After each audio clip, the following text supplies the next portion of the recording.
So we're here in my happy place, the Superstition barrel room, and we're going to pull some nails on Aphrodisia, which is piment. And piment is when you ferment wine grapes, usually wine grapes, and honey together.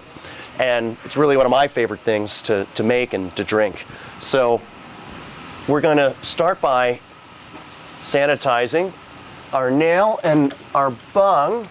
So when we pull nails, occasionally this negative pressure is going to build up in our barrel, and we're going to have to let in a little bit of air from the top. But you only want to do that when it's absolutely necessary. So in these barrels, we are introducing oxygen in a very controlled way as it goes in and out of the staves of the wood. And as temperature changes in this barrel room throughout the seasons, and we do have, HVAC and whatnot, but in the wintertime, we just let it get cold in here, because cold's good and hot's bad. So it's summertime, we have the AC on, we're keeping this barrel room, in the low 70s, but oxygen is gonna go in and out of this, and that's gonna change the way that anything in a barrel tastes. And when you do that slow and low over years, that micro-oxidation can introduce some really beautiful flavors to the product. The other thing that we're gonna do with this particular batch of Aphrodisia, this sort of series in a way, is introduce the flavor from some spirits that have soaked into the wood. So this first nail that we're going to pull is our rum barrel aged Aphrodisia. And I'm going to go and take samples from each of these 3 different spirits barrels. We've got bourbon, and we've got rum, and we've got gin, and then we'll taste them all together and see how the same Cabernet and Syrah and Arizona wildflower honey sort of mix that went into the recipe is going to react to these 3 different treatments from the barrels. So I've got to sneak in my hammer here.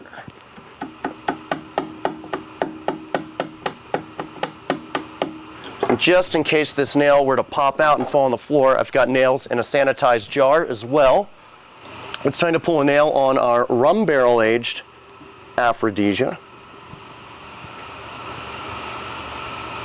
Beautiful purple color that comes from the red grape skins that go into this product.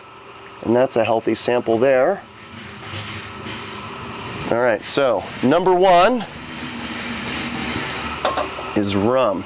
We've made rum barrel aged Aphrodisia once before, and it is absolutely delicious. All right, I'm gonna keep this guy clean. Our drips are addressed. Now I'm gonna have to set up my ladder to get up to that guy. I've already hit the nail with some isopropyl.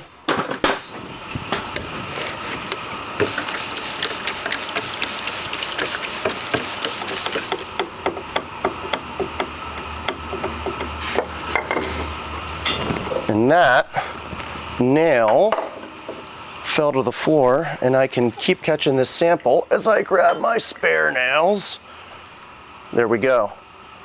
Little mess, no big deal. Back in the nail jar for you. So when you're doing this process, obviously we have fun, we get sticky and covered in mead from time to time, but it's really important to stay on top of any sort of drips, because the sweetness in the mead will attract fruit flies, and fruit flies are the enemy of any alcohol. They actually will introduce acetobacter, which is what turns wine into vinegar. There's one. Boom. We've got bug zappers, and we keep everything really clean in here, so we've never had an issue with that, but you definitely have to be mindful of it. All right, one more sample to pull. And this was actually, let's see, when did we go into these barrels? So we went into rum November of 2020. So we'll probably pull this year, but we're gonna find out in a minute.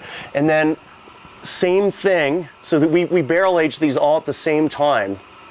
And this is actually, we've got some Willet bourbon up there, which is a really delicious bourbon. And this is a former gin barrel. All right, I think I can pull that out. See how strong these fingers are. There we go. Again, just a beautiful purple hue from the grape skins.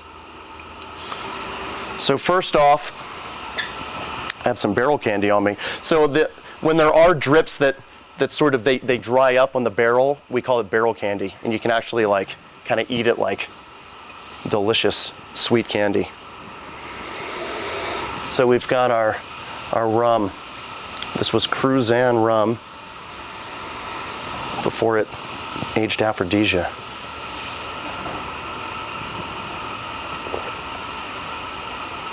That is delicious. The rum's coming in at the end a little bit, but it needs more time to get the rum character that we want. And this is why we pull nails and take samples periodically.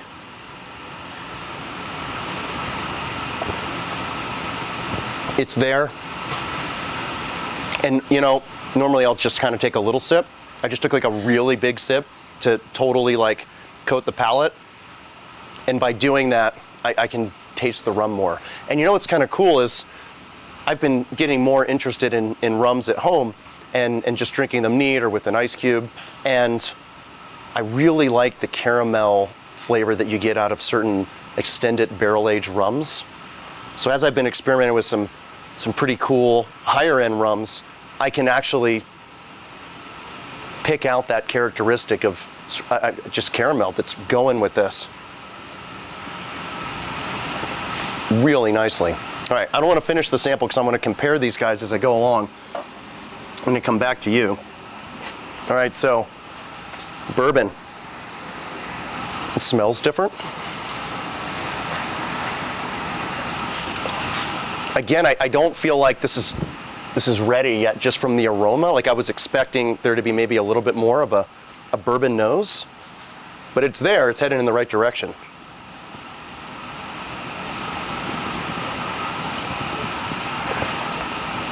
Wow, it's just delicious. Again, the spirit's coming out in the finish. So I'm getting that assertive, big, bold fruit character that Aphrodisia is known for.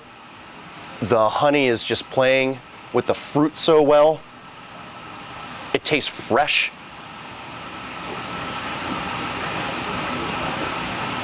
Another big sip. Yeah, the bourbon's there, but it's not ready yet. I mean, this is delicious, but to call it really bourbon barrel aged, to address the spirit that we're using, I want a little more characteristic coming out of that wood. All right, let's see how this gin's doing. So we've actually never done gin barrel aged Aphrodisia, so no one has ever had this before. This could be the first red piment or piment period aged in a gin barrel ever, and that's definitely one of the fun things about this job, is coming up with stuff all the time that just has never been done before. Different nose again, from a different spirit. And we just released a vermouth barrel-aged Aphrodisia, and it was just like vermouth jumped out of the glass, ran up into your nose, and you're like, whoa, this is not that way. It maybe could be one day, but I do get the gin.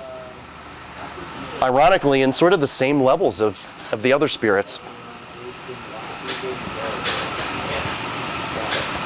But there's that flavor again in the finish. I just went for the big sip for the first time there. It is delicious. You know, gin has a bit of an herbal characteristic, not as much as like the vermouth that we used. And I'm a fan of gin and tonics, especially as we learned from our friend Timo from Superstition Meadery. You throw in a little fresh cracked black pepper and a slice of cucumber, and you have a perfect G&T.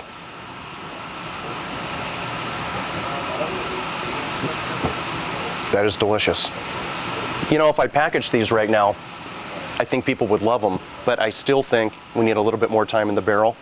And you know, it doesn't matter how soon I want to release these. It's up to time. It's up to the wood. And you know, we do a lot of science when you make mead, especially on the front end of the process. And here in the barrel room, it's about art, it's about time, it's about the magic of the wood and what that's going to do. And in this case, the spirit, whatever was in the barrel before, adding to what you're trying to do to complement it. All right, I'm going to go 1, 2, 3. Try all 3 of these spirits barrel aged Aphrodisia piments back to back.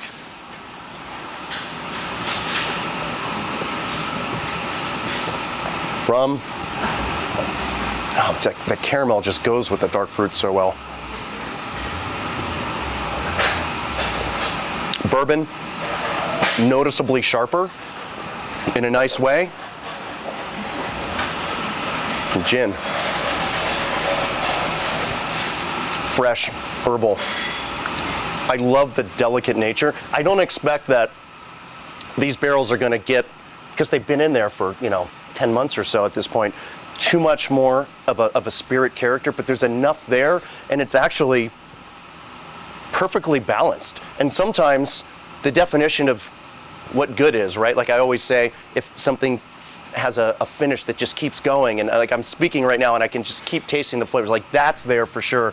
But I think another definition of what good is often is balance. And that's something that I think we're known for our styles of mead. And there are definitely examples of, where we're doing something to really have a particular flavor shine. But when you get something like this that's so balanced, but you can still detect the intention of the mead maker, you've done something really awesome. So they might be ready by the end of the year. Cheers.